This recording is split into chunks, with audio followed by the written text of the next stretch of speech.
এটা আমাদের ভূতের ঘর। বিলের মাঝখানে একটু টেনে দিই, জুম করি, হ্যাঁ দেখায় ভালো করে। ভিতরে আরো ভয়ঙ্কর, তো যাব না, সেজন্য দেখাচ্ছি। আর এদিকে যে বাচ্চারা সব কুষার খেতে চলে আসছে। উহু, এই তুই আমাকে লাগালি কেন? আবার হাসতেছিস?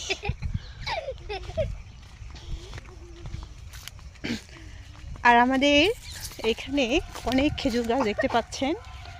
তো অনেক খেজুর গাছ, যে যে এখনও মানে শীতের মধ্যে রস খান নাই, সে অবশ্যই চলে আসবেন। আর এদিকে মনে হচ্ছে কেউ কুষার চুরি করছে। এই যে অনেক সুন্দর, দেখুন। তো অবশ্যই লোকেশনটা বলে দিই। লোকেশন হচ্ছে স্টেশনের পশ্চিমে দারুস সালাম কওমি মাদ্রাসার পেছনে চলে আসবেন বিলে। এই যে দেখতে পাচ্ছেন কত খেজুর গাছ, খেতে পারবেন।